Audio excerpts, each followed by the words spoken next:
Saudari-saudaraku yang terkasih, apa kabar semuanya? Semoga kita bersama keluarga, komunitas kita selalu dalam keadaan baik, tetap sehat, dan bersemangat.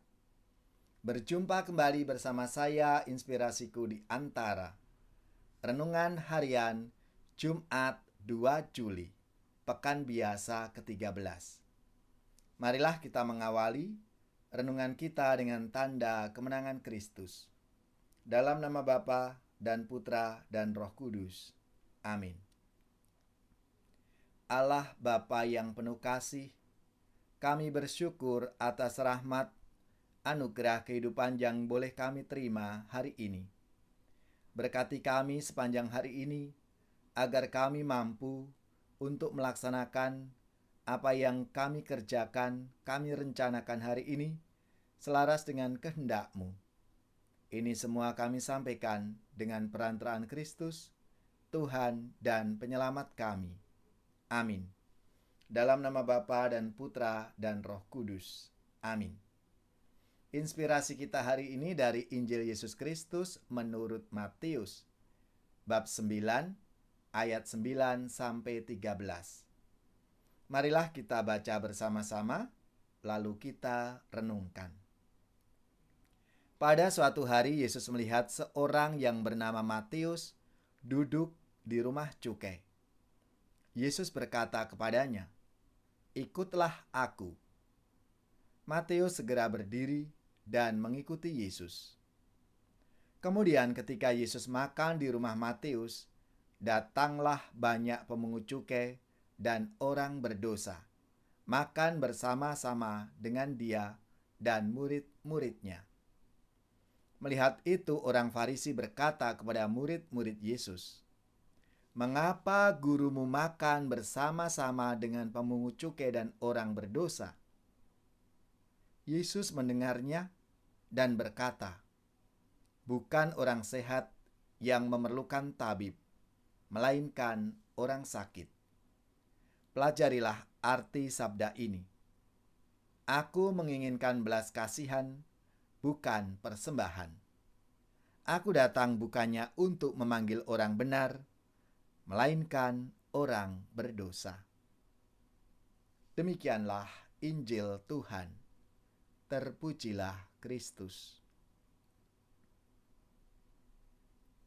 Saudara-saudaraku yang terkasih, sabda Tuhan hari ini bicara tentang Matius, pemungut cukai yang dipanggil oleh Yesus untuk mengikutinya. Inisiatif panggilan datang dari Tuhan Yesus sendiri. Dari pihak kita, diminta untuk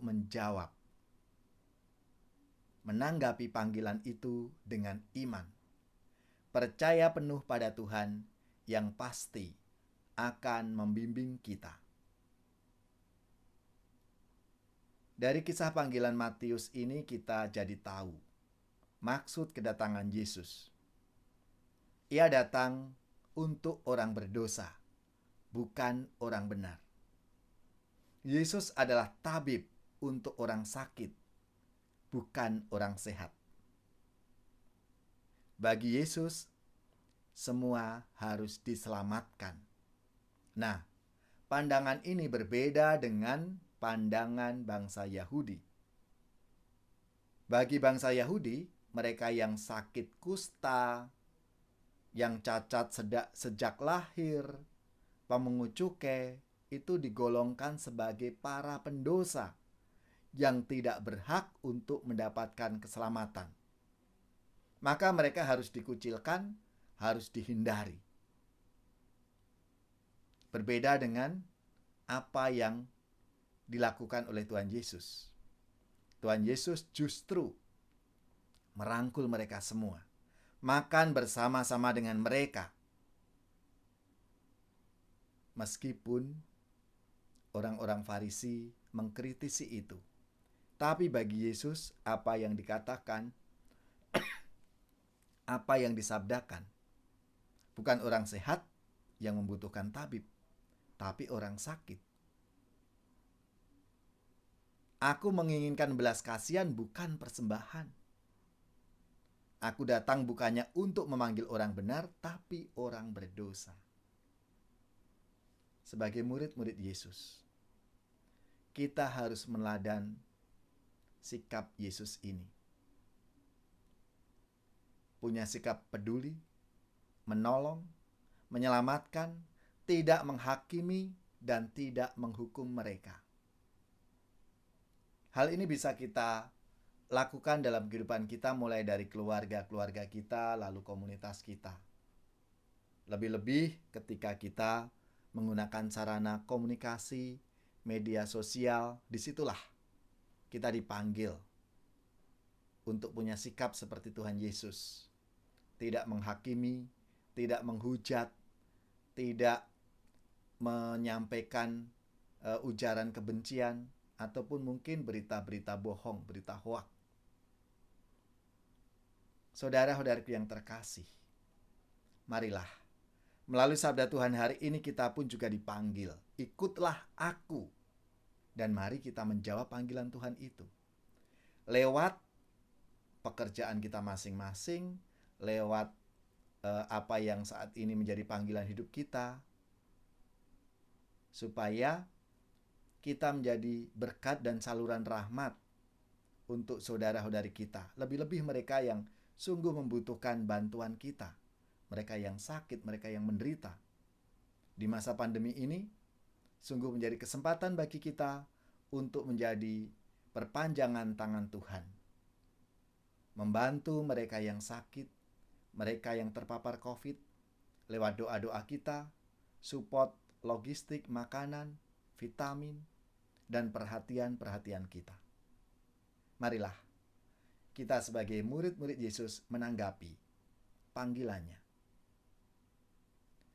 Tuhan, Engkau yang maha baik, ku persembahkan kurban dan syukurku, sebab Engkau yang membebaskan dan melepaskan dari dukaku. Engkau penolong yang sejati, setia kepada umat-Mu.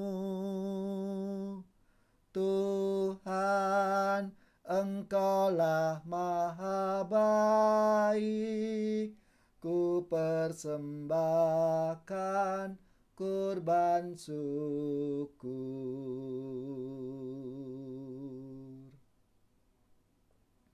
Marilah kita mengakhiri renungan kita dengan mohon berkat Tuhan.